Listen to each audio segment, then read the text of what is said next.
Good evening. Welcome in daily UPSC editorial audio program. Funding the Loss and Damage Fund. The Economic Times.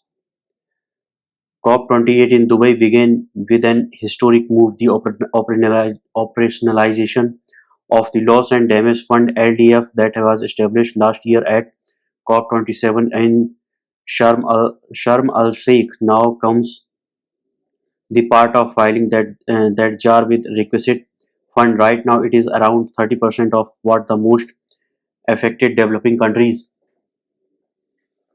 have lost due to impact of climate change. This bond to bid with 100 million dollar each. The UAE and the Germany top the LDF plays list. The EU had added roughly 150 million dollar, Britain 76 million dollar, and Japan 10 million dollar. The US has offered a paltry 17.5 million dollar.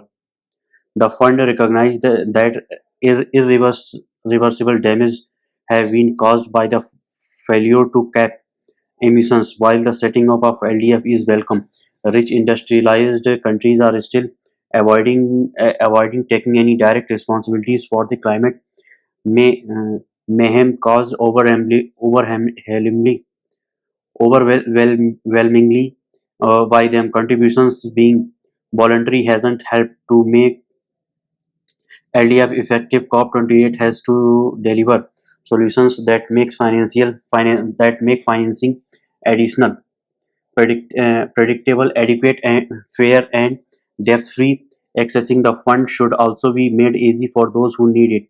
Who it would make ample sense of India to consider not accessing fund from LDF.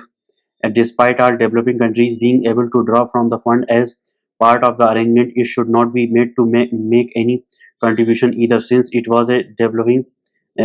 is a developing country with limited 4% historical emission accountability and per capita emissions that are one third of the global average. Yet, as India seeks to cement its position as a global leader, New Delhi must continue to provide material and capacity support to vulnerable and poorer developing countries for recovery and reconstruction and improve their climate resilience.